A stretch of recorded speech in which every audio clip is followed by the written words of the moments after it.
The new shorts are intended to reintroduce players to the characters of Mortal Kombat. You know, this is a Mortal Kombat reboot from our standpoint.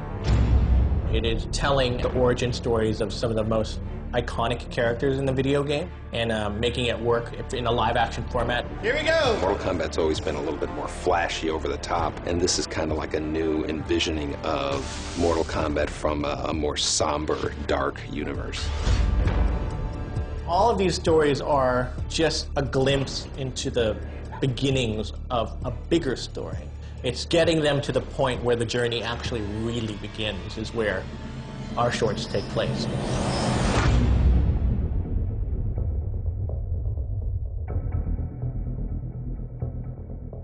You're here, right? On action, you just get up and walk away. Kevin's approach is based in what is a version of the story that could be real life today. You know, this is pretty out there. These are some characters that are, you know, it's otherworldly, and the whole battle is otherworldly, and he makes you buy it. It's a completely alternate reality. It's definitely hyper-realistic, but it does have grounded elements that make us familiar with our reality, which allows you to include some of the hyper-realism into it and not make it feel like you're just doing some big, gigantic fantasy. What if I could offer you, Mr. Cage, a way out of everything?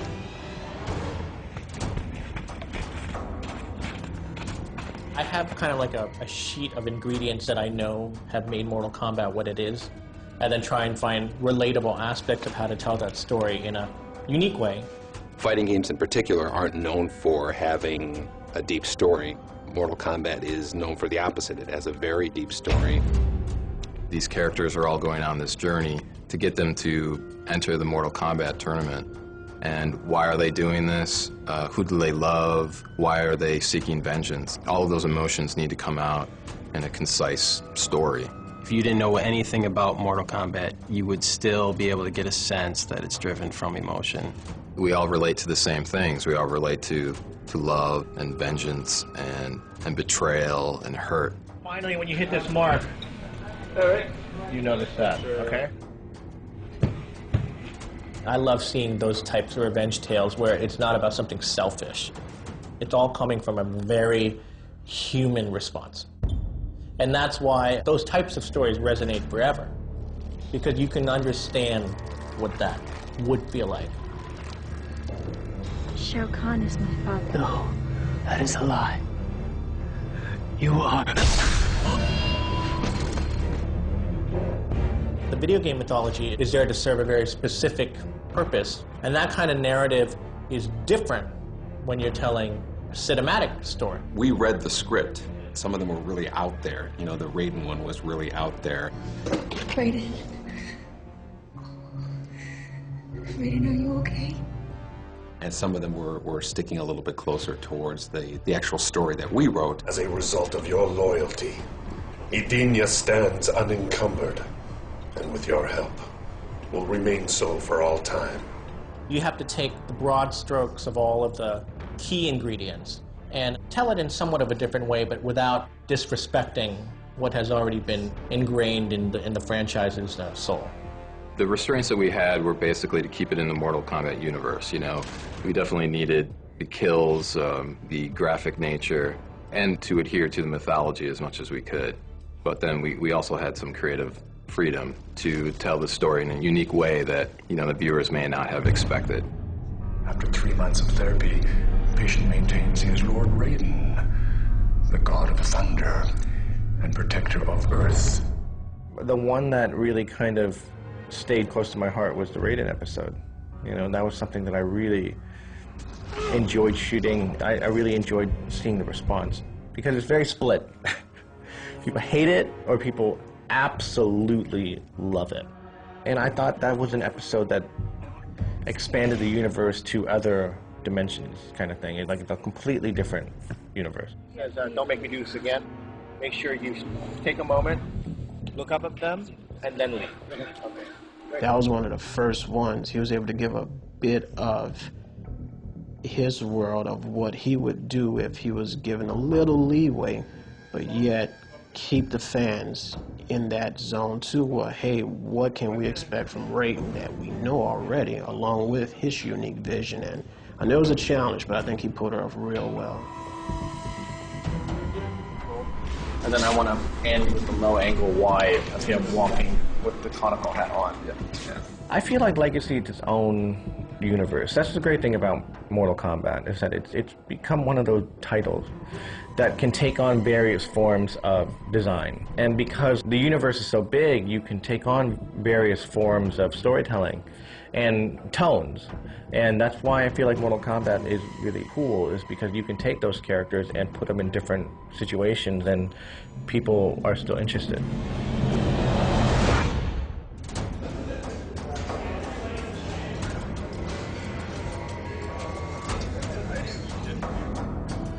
We had amazing sets. I mean, they picked some really just cool, very evocative locations, so they looked great when you're there live. And go ahead, Peter, and run! Look up at the crane! Each piece is going to have subtle differences in lighting and color. As far as framing and camera movement, I am more a fan of composed images as opposed to just handheld and capturing with 5 different cameras and then letting the edit bring the piece together. There you go. I always like the really kind of steady, cameras on the dolly, jib shots and wider shots and longer takes. Right there. And not MTV style kind of cutting. I just prefer to do mine with the very kind of clean frame to frame style.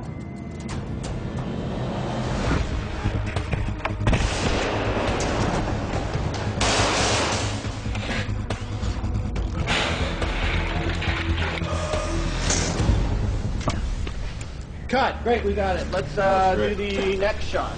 The pace that we actually shot the web series with was very, very quick. It was high paced. Everything moved extremely quickly.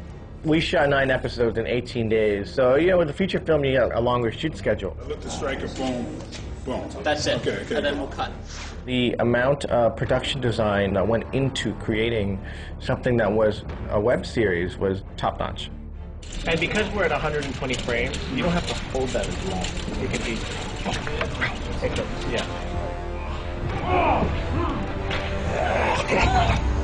The amount of action that he got into this, the amount of production values that are into this, it's incredible what they've done. The biggest difference, I think, it was the prep. It's very short. So you don't have a lot of time for a lot of backstory in the characters before you get there. You don't have a lot of time for the fight training. Legacy was a combination of so many stories. Yes, the quality was there. Yes, so much hard work was put into it, from post to tweaking, to doing so many small things. It felt like a feature film. Look around a couple of times. Yeah. Then I want you to look kind of up and to the left, like you're looking at a castle, and that's where you're about to go take over. Here we go. We originally, I think, had 10 stories, and none of them were two-parters. But then we had to back off in pre-production and basically look at what we realistically could do in this time frame and keep it at a certain quality. I think people really appreciated that we made it more character-driven. And the fact that it's an anthology is that you can do different styles and different tones for every single episode. I think they like the variety. Those are the marks, so now let's walk it with City. I'd like to see this franchise go into films. I'd like to show what a darker Mortal Kombat can be. It's almost blending horror and sci-fi and martial arts action. So, I mean, my goodness, we haven't seen anything like that. I think the full vision definitely has to be a feature. We had to restrict ourselves from going that far in the web series just simply because of time and money. With that said, I think everyone went far and beyond in the production because they were completely invested. And that went across the board. Everyone there wasn't just doing a job. They were all artists who wanted to make a really good story. You complain while you're doing it, but people will ask you to do it again.